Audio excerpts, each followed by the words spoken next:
Yossel, I can see the ceiling. I can see your face now. Very good. Okay. Are you muted? Oh, you're connecting. Okay, that's good. I can see your face now. Very good. Okay. Are you muted? Oh, you're connecting. Okay, that's good. I can see your face now. Very good. Okay. Are you muted?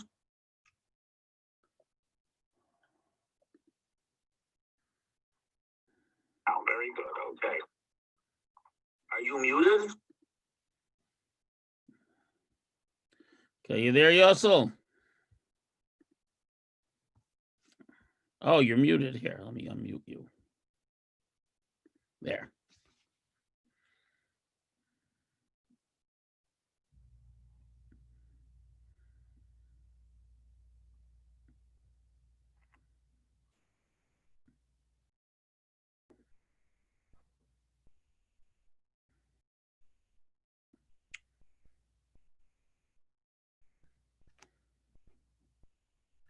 Yossel, unmute yourself so I can hear you.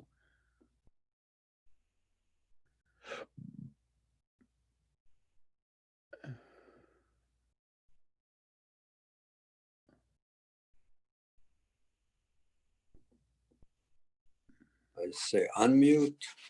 Yeah, Can you now hear me now? I can hear you. Except that I don't see you. You'll see me in a moment. I'm busy Oh, setting things up. okay. I'm setting everything up. Als einordnen.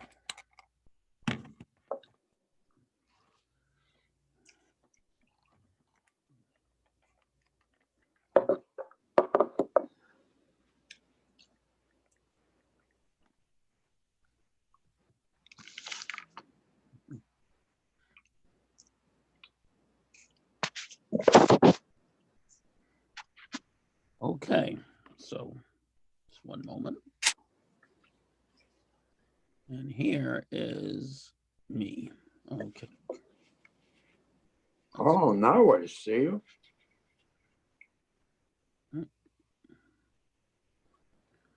Okay, and now we are going to share.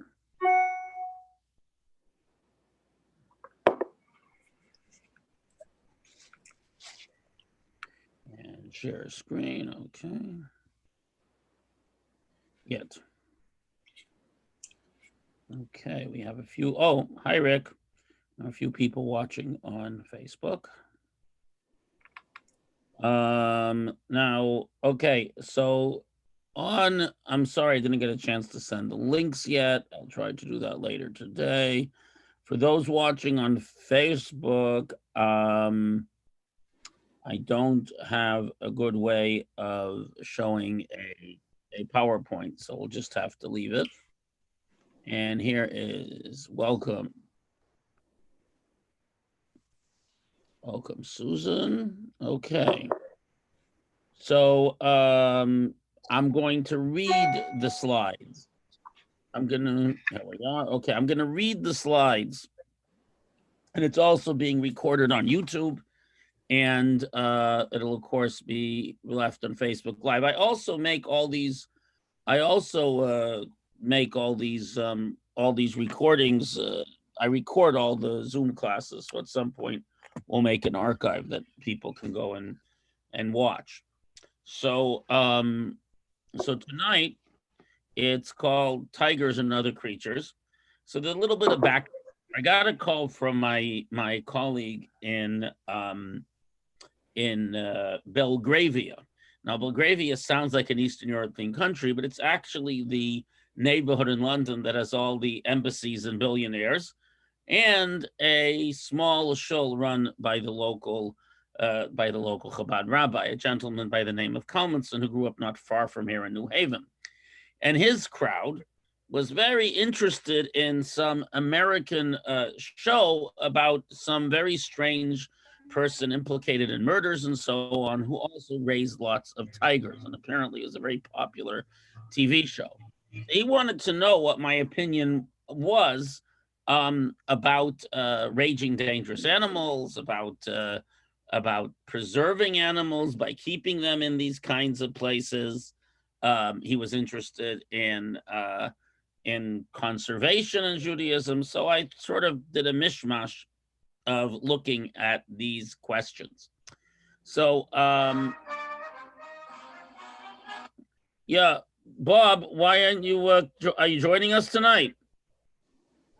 Are you joining the class tonight? I didn't see any number anywhere. What is? I sent you the email we sent out Friday. Sure, it did. The Friday email had everything. I'll send it to you. Okay. It didn't have Thursday, my friend. It didn't? Oh well, I'll send it to you. I'll send you the email in a minute. Okay. I'll send it to you right away. I miss you. Class started? Yeah. That's why I need to hang up. I'll send it to you now. Okay, we got to send someone. We have to send someone an email. 1 second. Anyways, so meanwhile, those watching on here, you can read Blake's. It's a short part, very famous poem by Blake, and it's these 5 lines that are sort of relevant to our whole discussion. So take a moment to look at it. Well, I send the link to our good friend. Give me one moment. Send him the link.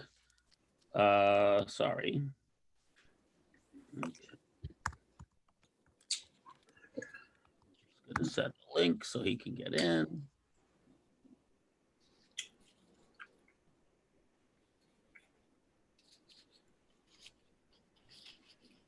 Aye.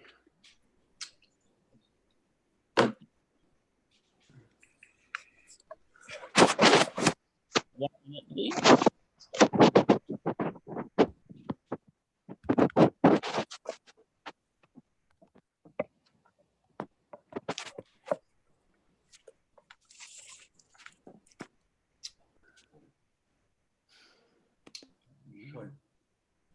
It's coming, Yossel. Just 1 second. I just have to deal with this. Let me be in business. 1 second. Aye.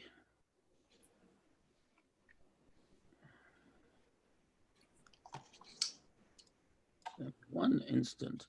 Anyways, so while I look for this, so the questions that we're raising have to do with is it appropriate to keep animals in zoos or these private corrals? Is it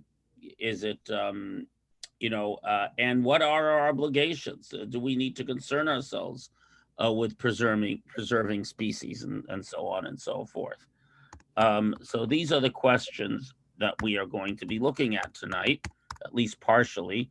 Like many of these big idea classes, it's entirely possible that we can have a spin-off. And again, I encourage people to come up with things that they want to talk about.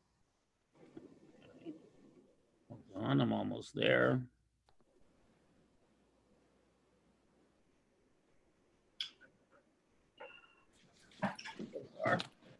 Sorry, people. And okay, bing. Okay.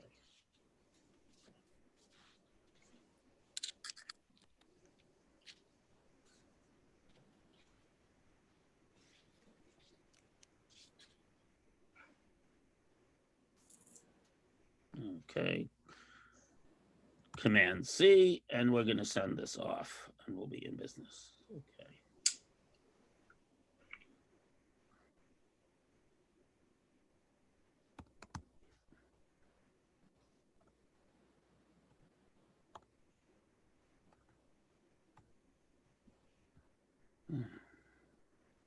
One second, please. Okay. I'm gonna make a compose. Compose. Sorry for the delay, but if someone wants to learn Torah, we have to help them. Okay.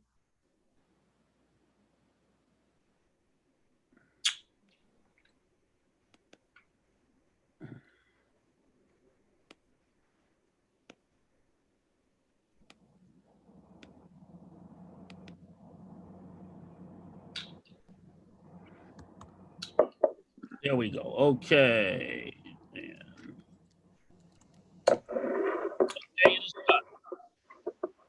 Okay, so now let's go back to our thingamajiggy, to our share, and we're gonna find right here. Share. Okay, stop share, and now we can start share and go here. Where did it go?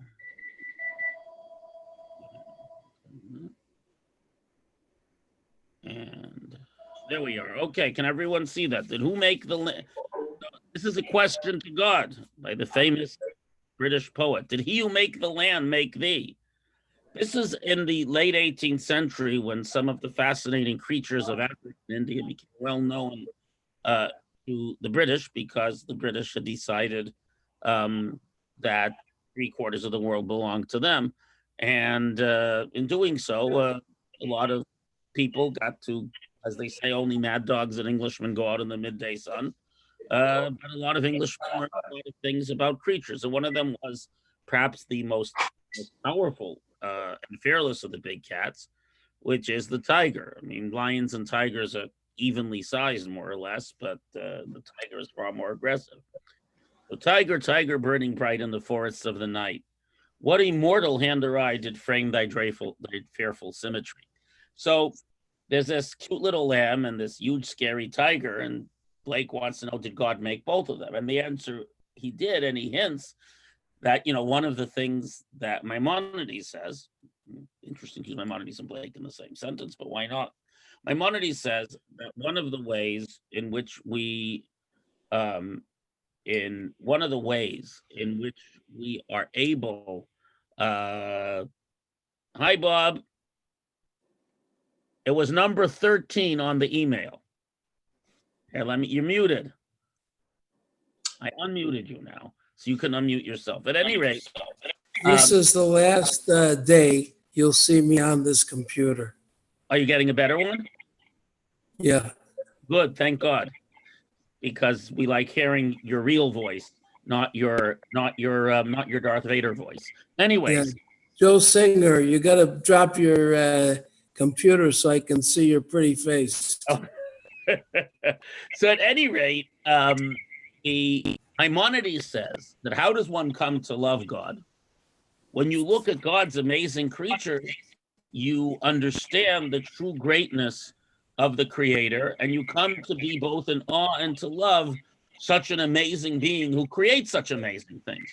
So certainly something like besides whatever place it has in the, in the balance of species and the very intricate system of nature that God created, there's also something just plain awesome, scary but awesome about something like a tiger, which can do amazing feats of athleticism and etc.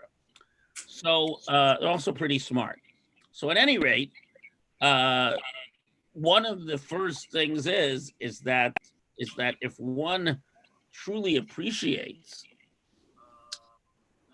hold on, whoops, I'm getting some feedback. We'll be here. Okay, here. 1 minute, please. Sorry, I have to kill an echo. Now, so there's always technical stuff. It's so much easier in real life. But at any rate, so one of the, I won't say the purposes, but one of the things that we derive, from, say, going to a zoo or wild animal park, and you just see, amazing creatures. And there are so many amazing, from the biggest to the smallest, there are all kinds of, of enormous, shall we say, engineering and design that goes into these beings. Do you know that fleas have gears? There is actually, in order to enable them, how a flea can jump very, very high compared to its size. So basically, when they move their legs, there's a little gear-shaped thing there, only recently discovered, so it's so tiny, that like a gear train in an engine, multiplies the force or the speed of their leg so they can jump really high, because they're light, so they don't need so much force. They need and it works just like a gear. And one could go on and on, even something as unpleasant as the coronavirus the way that it fools the body's defense mechanisms is quite fascinating. So at any rate, that's the first thing. But what we're going to talk about tonight is more the relationship and responsibility we have to the creatures of the world other than human beings. Because the reality is that the only being that can utterly change not just their own environment, but the environment, I mean, beavers change their environment a little bit, but the only one who can reshape global environments and affect every creature on this planet are human beings, you know? And that puts a certain amount of responsibility upon us. So the first thing we're going to study tonight is what exactly are our responsibilities to the realm of nature, in particular to other creatures. And you should understand that that there are halachot, there are specific laws in the Mishnah and Talmud about how we treat animals and so on. However, a lot of the larger ideas, you know, a lot of the Torah, there's big ideas that we ourselves, that's why there's rabbinic law. We ourselves have to figure out how to apply those ideas. And it's especially true, our ability to change and affect nature has drastically changed and become much stronger in the last 100, 200 years. So a lot of things that didn't have to be discussed in Jewish law and halakha today needed to be discussed then. Second of all, a lot of Jewish law is commensurate and parallel to what we call the Noahide laws, which are the general ethical and legal principles that God gave all of humanity. And a good way to understand those is to look at the things that God said between the era of Adam and from Adam through Noah, where God is speaking to humanity as a whole. So again, if you're on Facebook, I apologize. We haven't figured out a way to, I mean, there is a way, but it hasn't worked very well to broadcast this on the Zoom on Facebook. So therefore, I'm going to just read. So this is Genesis chapter 2, verse 15, talking about the creation of Adam and Chava, of Adam and Eve. God took Adam and he put it in the Garden of Eden, Avda u'Lashamra, to guard it and to work it and to guard it. Now, the translation here is the Lord God took the man and placed him in the Garden of Eden to till and to tend it.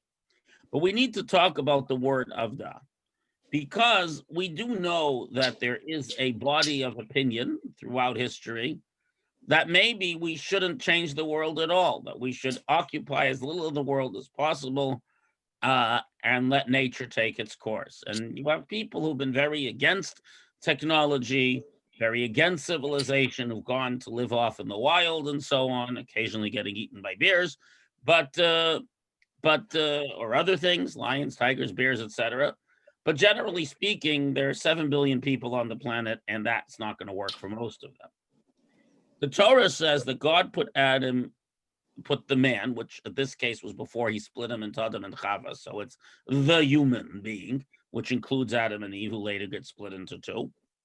Li'avda u'Lashamra. So to la'avda, to till it, is not just to till it. The word avodah means transformative work, transformative effort. Like on Shabbat, what are you not allowed to do?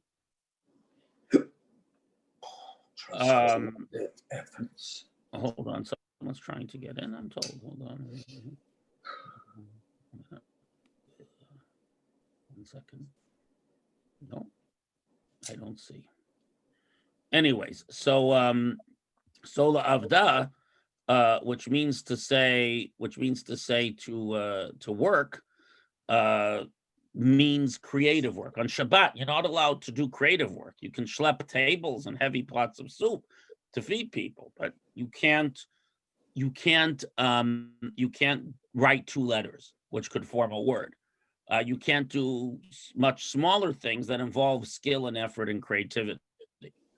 Avodah means, like the Hebrew word ibud, means the preparation of leather from rawhide. In other words, it is a creative additive effort where the work transforms something with a combination of human effort and human ingenuity. That's what avodah is.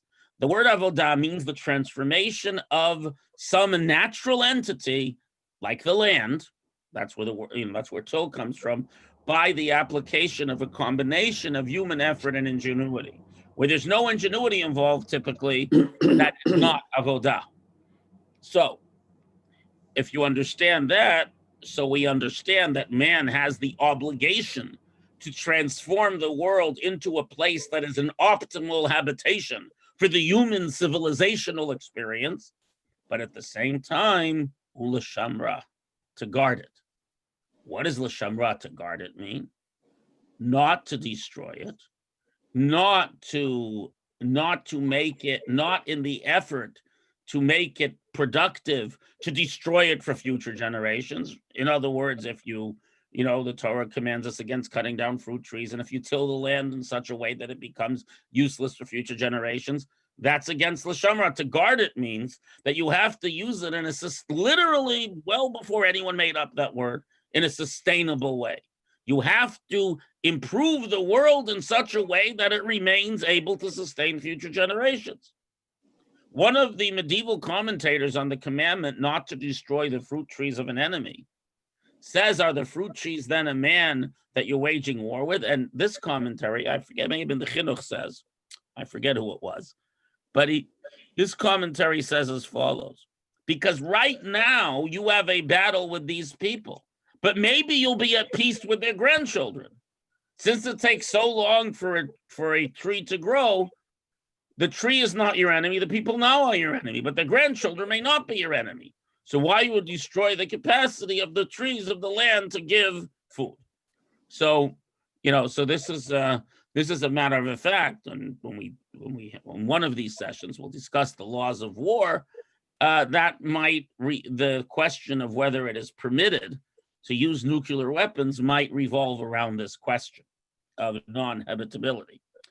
Okay, now let us move on to the net. So l'shamra, to guard it. Now I should say, and we're going to expand on this a little bit more later.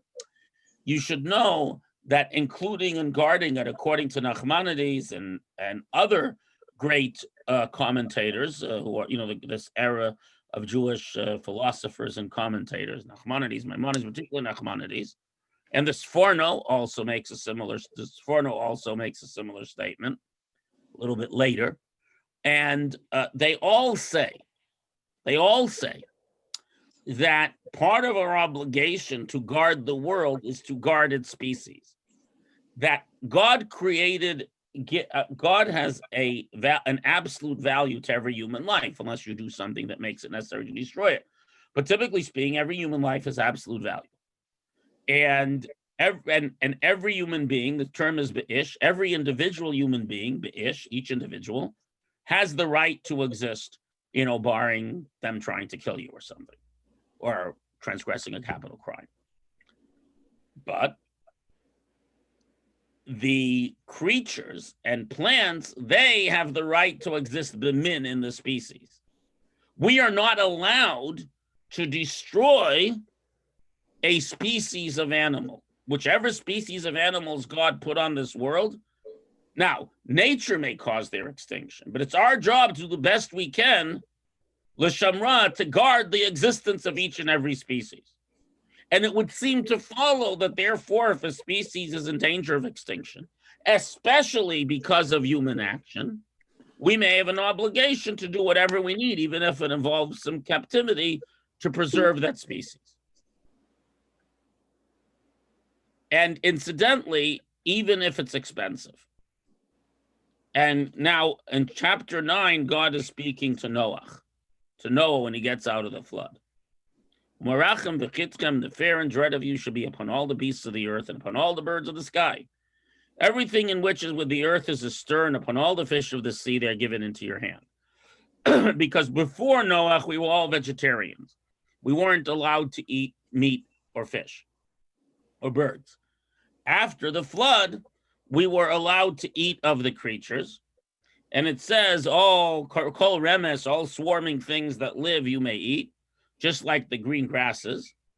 I give you all of them. However, here is the point. It says, So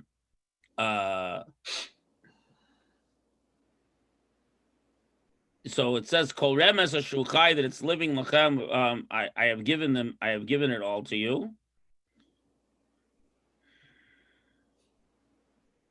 And now we come to this last verse. And every living thing that is with you, the birds, the cattle, and every wild beast as well, all have come out of the ark, every living thing on the earth.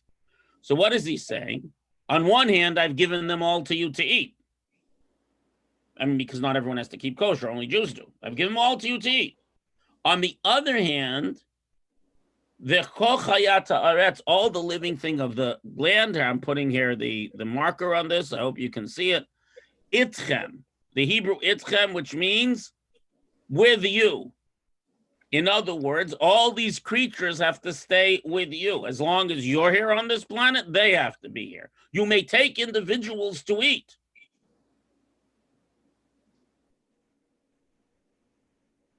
But you may not cause that a species no longer be here.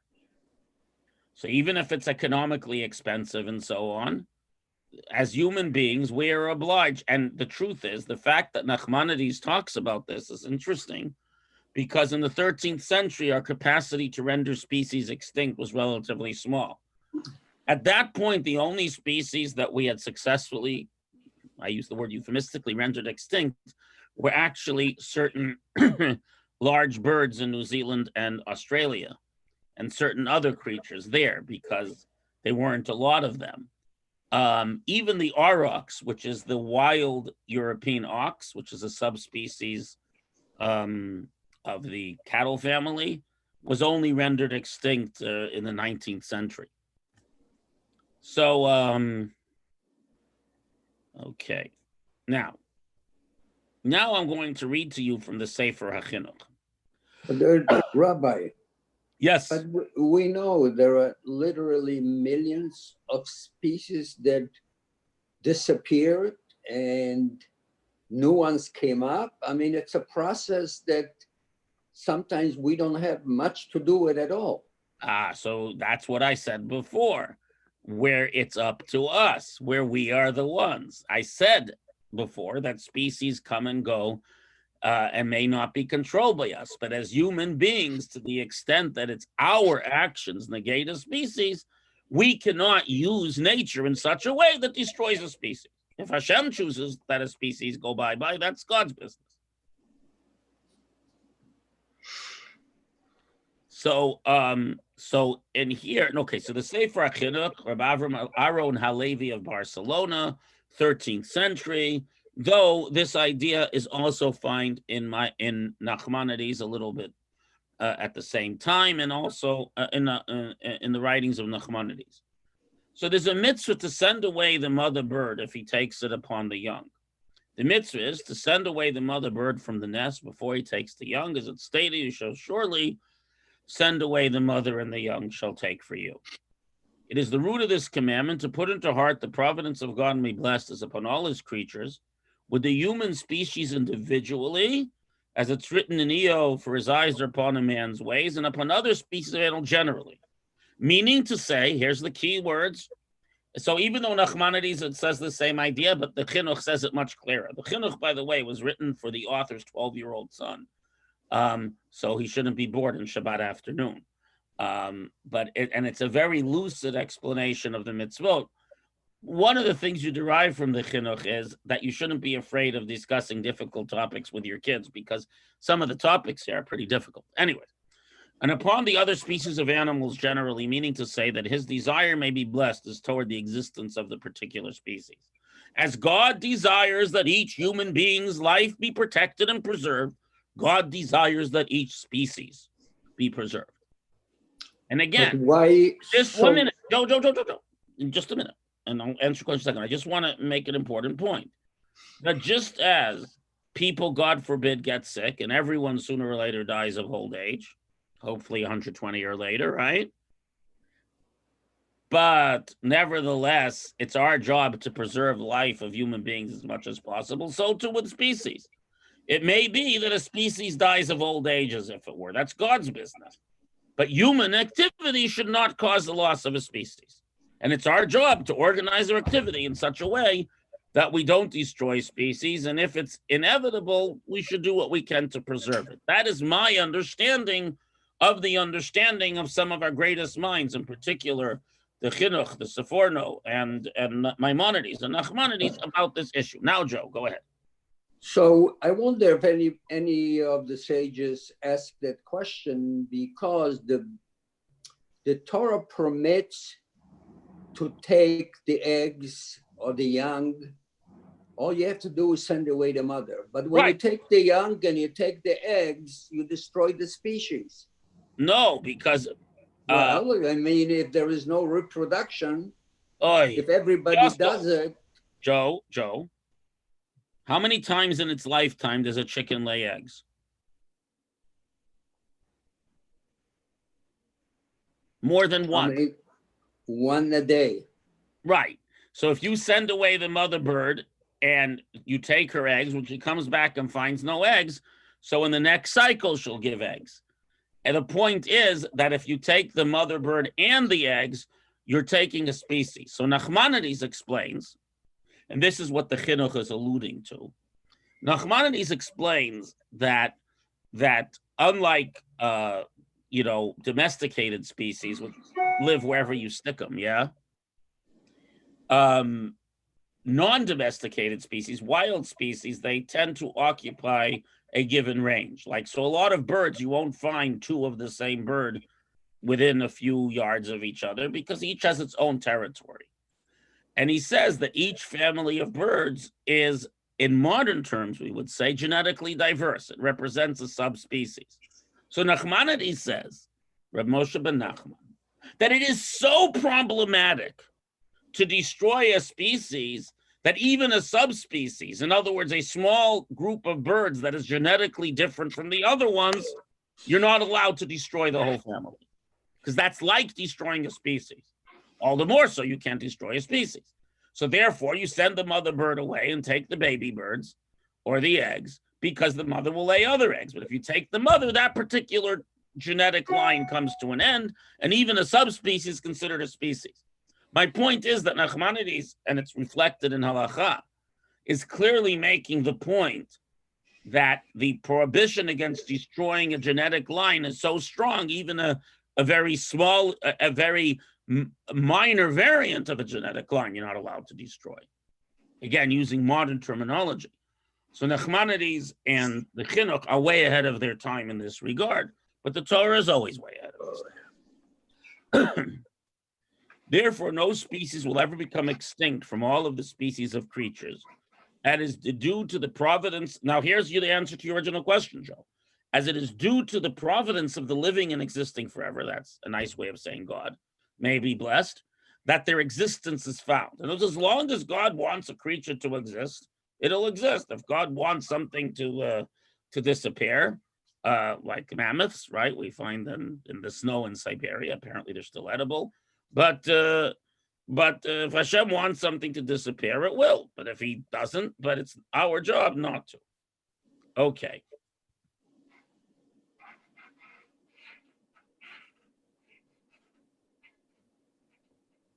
Okay, now the next issue at hand is the next line in the Chinuch.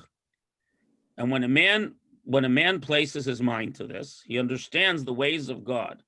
And you see that the continuous preservation of the species in the world, that not one of all of them become extinct and lost from the day they were created, from the lice's eggs to the antelope horns, is all from his statement and as well about this. In other words, those species that are preserved, it's because God wants them to exist. And therefore, since we have free will and we have the ability to shape the world and shape the environment, it's our job to make sure that in that process we don't destroy species, because we're really the only ones who can destroy species, right? Okay. I something doesn't set with me. What you just said is, it sounds like God can destroy species if he wants to. Well, he obviously does. I mean, in other words, we have to understand the Chinuch this way, because it's quite clear that there are species that used to exist that no longer exist, right? Yeah, but that's because we got rid of them. I man. don't know. I don't think the woolly mammoths are our fault.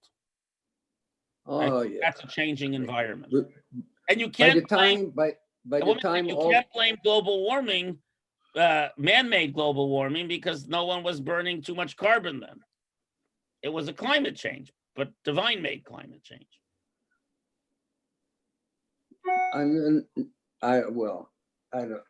Yeah, by the way, when there's A big divine, volcanic- I wanna say something. everything is divine, right from the beginning, from Yeah, but creation. Yossel, when there were some big volcanic eruptions, yeah, that destroyed certain species of birds that lived only on those islands. So clearly, course. Hashem occasionally destroys a species, but that's his business. The same way, why would Hashem cause someone, God forbid, to die young? We don't know why, but Isaiah does. Yeah. True. So basically, now there's a lot more about this, but these classes are called the big idea. So I want to, deal with broad strokes, and we can always look at it more granularly another time. So basically, as human beings, we have an obligation.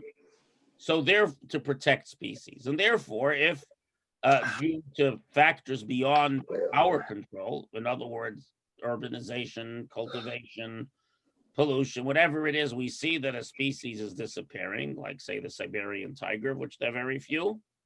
So it may be the Asian lion. What is going on here? Okay, hold on. Something went wrong here a minute on the Facebook. Okay, this keeps shutting down. Okay, now, so so that's the first step. But if, let us say, you decide that you want to help save tigers, first of all, there's the issue of cruelty to animals, because placing large predators in small cages is not really very nice to them. But that's not preservation. That's not That's not preservation. I agree. No, someone might say that I'll put the animals in a little cage, in a zoo, and I'll preserve them. Now I have to say that a lot of people are moving towards wild animal parks and not zoos and so on. I think zoos are the biggest of the sins. Right, and I agree. Where in other words, depends what. In other words, if you go to the Bronx Zoo and there's like several acres for the gorillas, that's not the end of the world. But if you put a big tiger in a little cage, it's very cruel. I mean, that's the problem with circus. Right. I agree. Right. But we'll talk about cruelty to animals in a moment. But I ought to talk about another issue, which is that a lot of like tigers that have been used in shows, in circuses, very often tigers, lions, elephants, they kill their tenders or their spectators. And there is an issue with keeping a dangerous animal, even a dangerous dog. I would say that this halacha means that for example, a pit bull can't be kept, in a settled area. Similarly, as a positive mitzvah to remove any, this is going on the mitzvah that Maimonides talks about, the mitzvah of putting a fence around your roof. If you have a flat roof that people use for recreation, you have to put a fence there so people don't trip and fall off. Similarly, it's a positive mitzvah to remove any obstacle that could pose a danger to life, and be very careful regarding these matters. It says in Deuteronomy 4:9, beware for yourself and guard your soul. If a person leaves a dangerous obstacle, does not remove it, it negates the observance of a positive commandment and violates the negative commandment. Do not cause blood to be spilled. The wolf, the bear, and now we're going to read a Mishnah from Bava Kama, which says that if you have these dangerous animals and they do damage, you are guilty for full payment for the damages, because you can't say they were tamed. Hazev, the wolf, the lion, the bear, the leopard, and the panther and the snake all rank as a tested danger, which means to say that you are responsible for anything they do in damage to people or animals, because they are dangerous animals. Rebbe Eliezer says when they are tamed, they are not a tested danger, but a snake is always an attested danger, a poisonous snake. However, the law is not like Rebbe Eliezer, because all wild animals can revert to their style. People have raised wolves and lions were very nice to them, and one day they turned around and attacked them. Same thing with chimpanzees, by the way, which are very dangerous animals. So what do we have here? That if a person may not put an animal, a dangerous animal, in a situation where it could harm people. So poorly managed zoos or wild animal parks or people who keep pit bulls, which the point is they're unpredictable. In other words, a lot of people have dogs that will attack someone who is seeking to harm them, but are otherwise pretty tame. But your classic junkyard dog, which I understand the Massachusetts law no longer allows you to have, which is a typically aggressive animal, so you can only keep it locked up in a junkyard. The Mishnah also says that you can't keep a dangerous dog in a settled area, but if you're near the border or you have a farm that people are stealing things from and ordinary pedestrians don't come by, then you can chain it by day and let it out by night. But normally speaking, even a dog, which is a domesticated animal, if it's of a dangerous species, you're not allowed to leave it where it could do damage to someone, even if that person is trespassing. Even if that person is trespassing. Now, so that's the second point. So the first point is we're obliged to preserve species. The second point is that we cannot do so, even if our intentions are to preserve the species in a manner that is dangerous to ourselves, our family members, or any random person. So, so again, pit bulls are a good example of an animal that's been bred to be very aggressive. Another example would be some of the bulls that the Spanish and Mexicans breed for bullfighting. They're very, very aggressive. In general, it's not a good idea to annoy a bull, but these bulls tend to attack at the drop of a hat. So you can't keep such a bull in a field that people may walk through. In a lot of European countries, farmland has legal rights of way that people can walk through. You're supposed to open the gate and close it. It's also true in the American West. But if you do have the right to walk through, then the owner can't keep a dangerous bull there.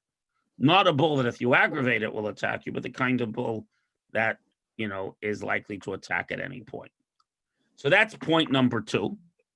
Point number 3 is about our general treatment of animals, because a lot of circus animals, a lot of, frankly, dogs and cats, but a lot of animals that are kept, especially so-called exotic animals, are often treated poorly. So, for example, keeping a large predator in a small cage and feeding it already killed meat and so on can be very, very upsetting and painful to that animal. So here's the rule, here's the halacha, and here's the concise code of Jewish law, which is written for your average Jew in the 19th century.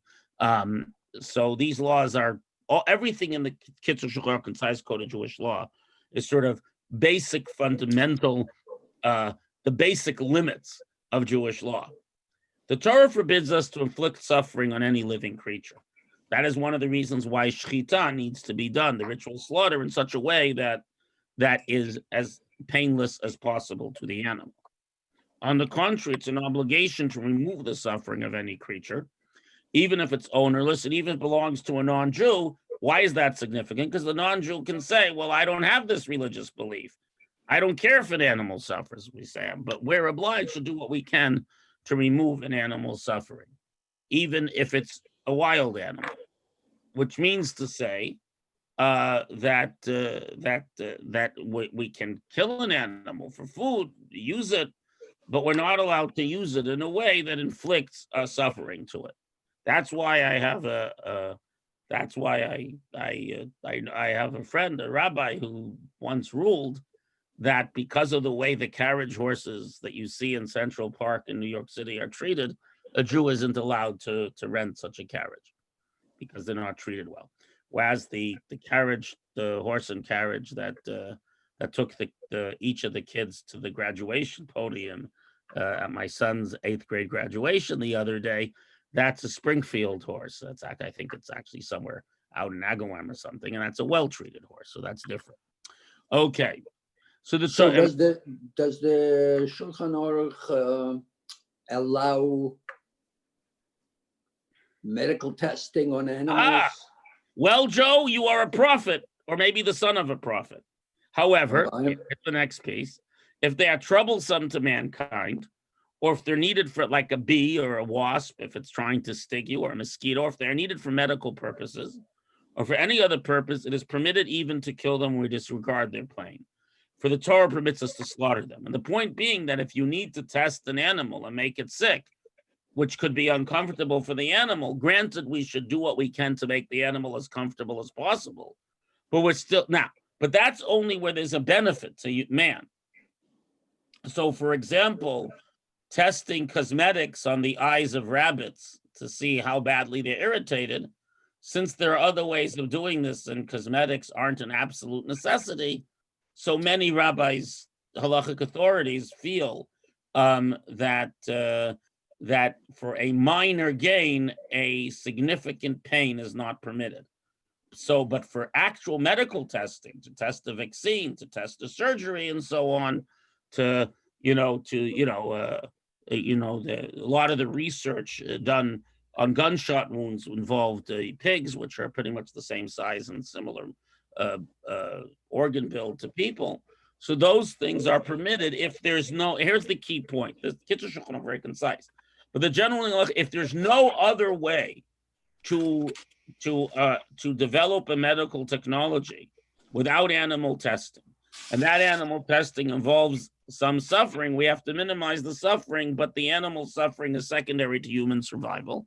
Because again, the human being has an absolute value to life, whereas the animal's value is contingent, no important. Because the Torah permits us to slaughter them, which means to say that the Torah subordinates them to humanity. If you're allowed to eat a chicken, to kill a chicken, to have chicken soup, so certainly you're allowed to use a chicken to research into some terrible disease. It's an all the more so argument. Since the Torah permits you to kill the animal for food, so it follows that to save a life, you can do what you need to do to the animal. But again, we shouldn't disregard the suffering. We should alleviate the suffering to the extent possible. And now I'm going to move to the mid 20th century, and this is a synopsis. Moshe Feinstein, who died in 1985, was one of the great, truly great and innovative halachic thinkers of our time. He really created the approach. Him and certain other people like the Tzitz Eliezer, Eliezer Waldenberg, and a few others, Shlomo Zalman Auerbach, created them all very traditional rabbis, but from what we would call, I don't like labels, the right wing of Orthodoxy, but they, above all, were the ones who created a system for applying halacha to modern times. Reb Moshe in particular was profoundly sensitive and sympathetic to people's needs and challenges created by the modern world, and even, as we'll see, to animals. But Moshe Feinstein separately prohibited producing veal. Now, this means to say white veal. If you go to a kosher butcher shop, most of the veal is light gray. You won't get true white veal. Why? Because white veal is made by imprisoning the calf in a crate where it can't really move and feeding it a very fatty, unhealthy diet that causes them to develop a very fatty meat with very little muscle tone. And this makes white and soft white meat, but it's very unpleasant for the animal. And so they're fattened up through severe limitations on their movements and through a very unhealthy diet. And the benefit to the consumer is very small compared to the degree of pain suffered by the animals. In other words, the difference in taste and texture is so small that it doesn't, the small human benefit does not justify the great suffering these animals go through in the 3 to 6 months of their life. And therefore he prohibited it, which is why you will not find this type of white veal sold under any reliable Orthodox supervision. So not only are we not allowed to to cause pain and suffering to animals for no real benefit, even if there is a benefit, but it's very small, we have to think about the animal suffering vis-a-vis the gain to the human being. So and the same thing applies to legislation about how many eggs per square meter with the square meter and laying eggs and so on and so forth. I'm not going to say that the only thing that are permitted are free range eggs, but these are issues that we need to think about. One of the reasons we tend not to think about them, and I myself are as responsible as anyone else, we live in urban environments and we believe that meat comes in a package and milk comes in a carton and eggs come in a styrofoam box. So because we're not in touch with the animal's actual experience, so we tend not to really be aware of what is actually going on.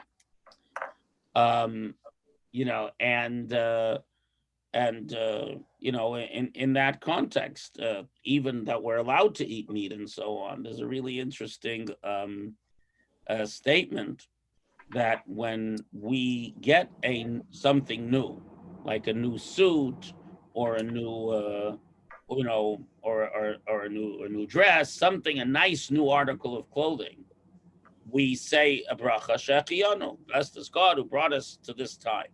We eat a new fruit, we say this bracha.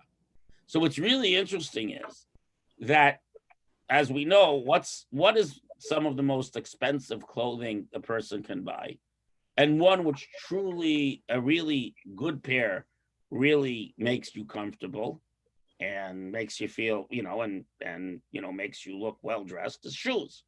Shoes can be expensive. They can profoundly affect your mood if you have to be on your feet all day. Nevertheless, when we buy new shoes, we don't say shechianu. And the commentaries explain this is because shoes are typically made of leather. So since a creature had to die for you to have a nice pair of shoes, even though it's permitted, you can't say shechianu because your joy is incomplete, because there's also some sadness there that a creature died for your shoes. So even where it's permitted, what's the point? This halach is designed that we need to be sensitive. And that's why, for example, Maimonides says that it's not good manners for a person to feast on meat every day, even if they can afford it. Because eating meat is something we need to do on special occasions, or at least not that often, with trepidation, with appreciation. And I'll conclude with one story. The Baal Shem Tov, and by the way, we should understand that even when we take plants, we should appreciate that that plants also might have some feeling. There's some recent research which indicates that plants respond to stress in similar ways to that animals respond neurologically. As a matter of fact, I should mention to you a fascinating letter that I saw by someone whose yahrzeit is today, someone who I've merited to have been my mentor, the last Lubavitcher Rebbe, Rabbi Nachum Mendel Schneerson. Today was his yahrzeit. Someone wrote him a letter saying that he's a vegetarian because he believes that you're not allowed to inflict suffering on animals. So the Rebbe responded that that there's nothing wrong with that, but he says you should be aware that science seems to be going in the direction that plants also have feelings, and that plants also, in a sense, experience stress, when you cut them down to eat them. So he says, on one hand, if we're concerned with people's suffering of anything, you shouldn't eat a carrot either. On the other hand, we have to eat, and God made us this way, so we therefore should be as kind as possible. In other words, to be a vegetarian is fine, but to insist that it's cruel and wrong when God permitted it, that's problematic. If a person says, "Look, I don't want to make an animal suffer," that's fine. I had a counselor once in camp, one of the camps I ran, who said that she didn't want to eat anything that had that smiled. So I said, so one day she's sitting there eating her salad. She says, that little carrot on your plate? I saw it smiling yesterday. So the point is that we do need to take from the natural world to sustain ourselves. But we should do that with respect. That's one of the reasons why we cover the blood when we slaughter a wild animal or a bird. It's out of respect. That blood was that animal's life. So a domesticated animal that technically could be offered on the altar. So the blood sprinkling on the altar is the greatest sign of respect, using it to worship Hashem. But an animal that can't be brought as a sacrifice, we cover it with earth, the blood, and we make a special blessing. Because that blood was the animal's life. Just to treat it like garbage is disrespectful to the life that animal gave. So you should have chicken soup. So there needs to be a certain respect. What's fascinating to me is that in certain Native American tribes, you find very similar rituals and ideas with regards to when they kill an animal for food. It's very, very interesting. Because again, these are not ideas specifically for Jews. They're ideas in the Torah that are in a sense universal. And by the same token, I didn't bring the halacha here, but there's another halacha that's worth quoting, that because the animals that belong to you, you're responsible for them. This is a halacha. It's in the laws of meals. You're not allowed to sit down and eat until you fed your animals. So if you have fish or a cat or a dog or a hamster or a pet elephant, I don't know, though again, pet elephants are questionable. But if you have a creature, a bird, that depends on you, and it's time for it to eat and you to eat at the same time, it is forbidden to eat until you fed the animal, because that animal is dependent on you, and you can't feed yourself until you discharge your obligation to creatures that are dependent on you. And this is part of this idea of the fundamental respect and concern that our power as human beings gives us to the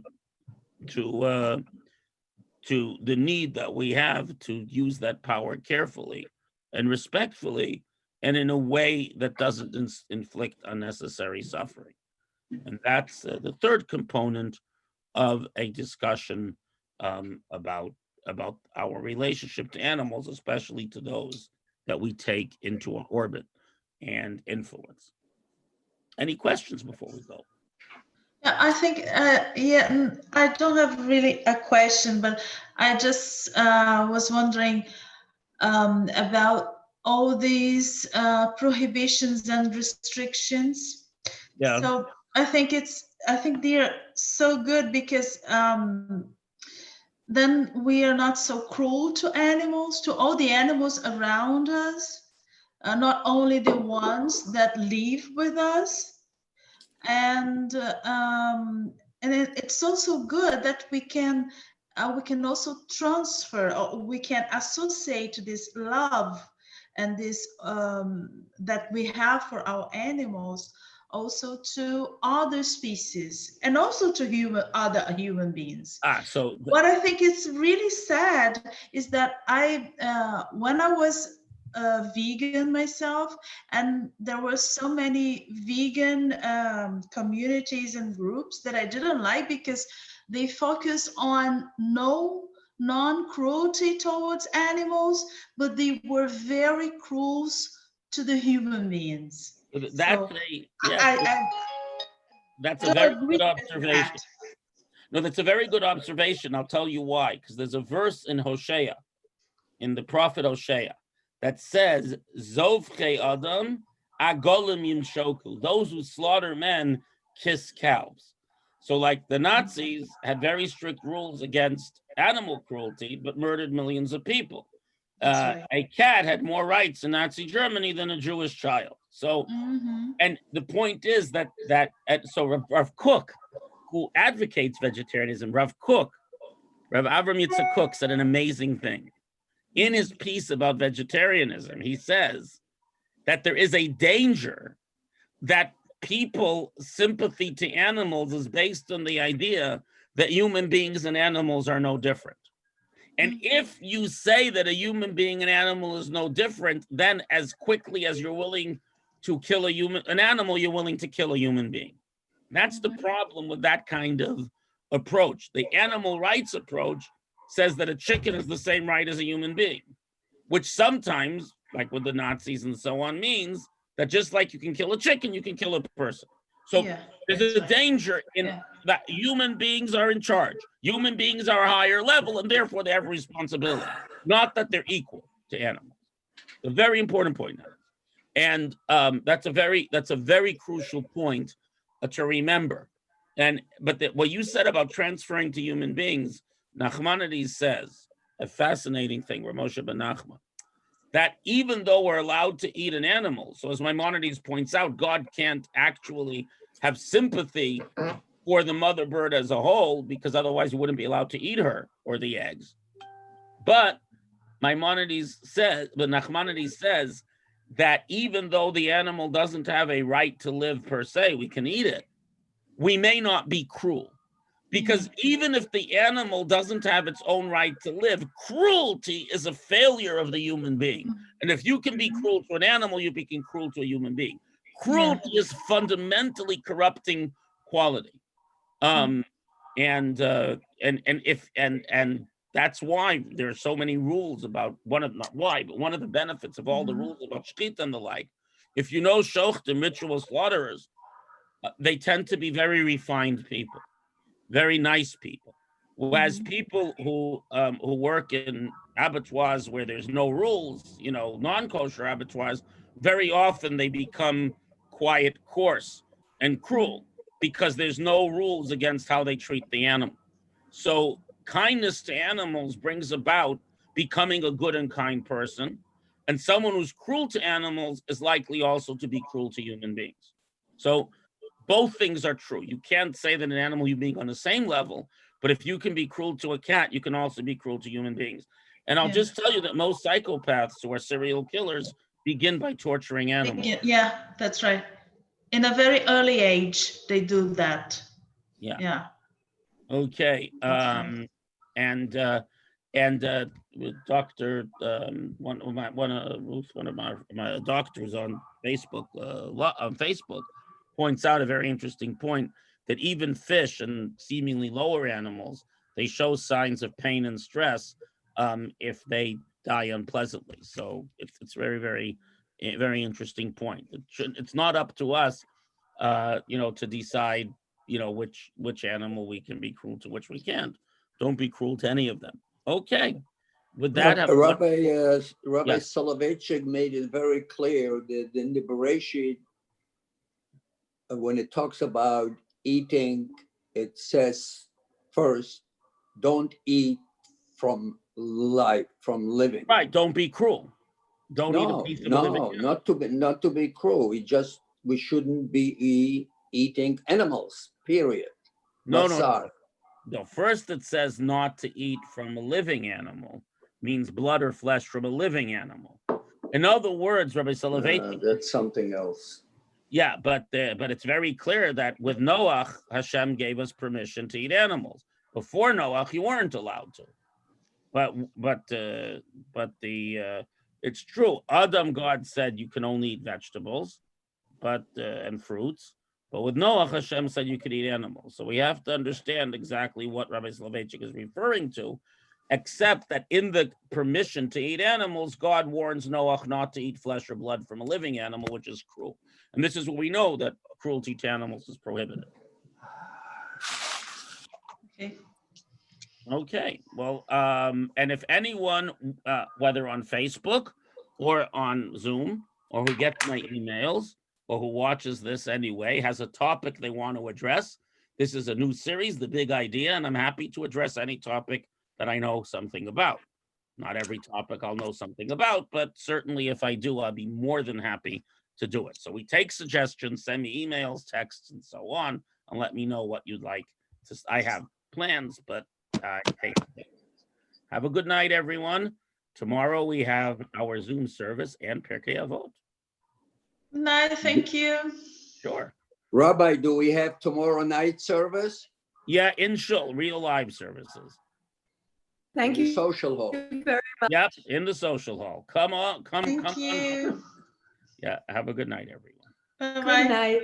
Night. I let, And Shabbat Shalom if I don't talk to and you. Shabbat Shabbat Shalom. And Shabbat Shalom. And Shabbat Shalom. And Shabbat Shalom. Da da da da da da da.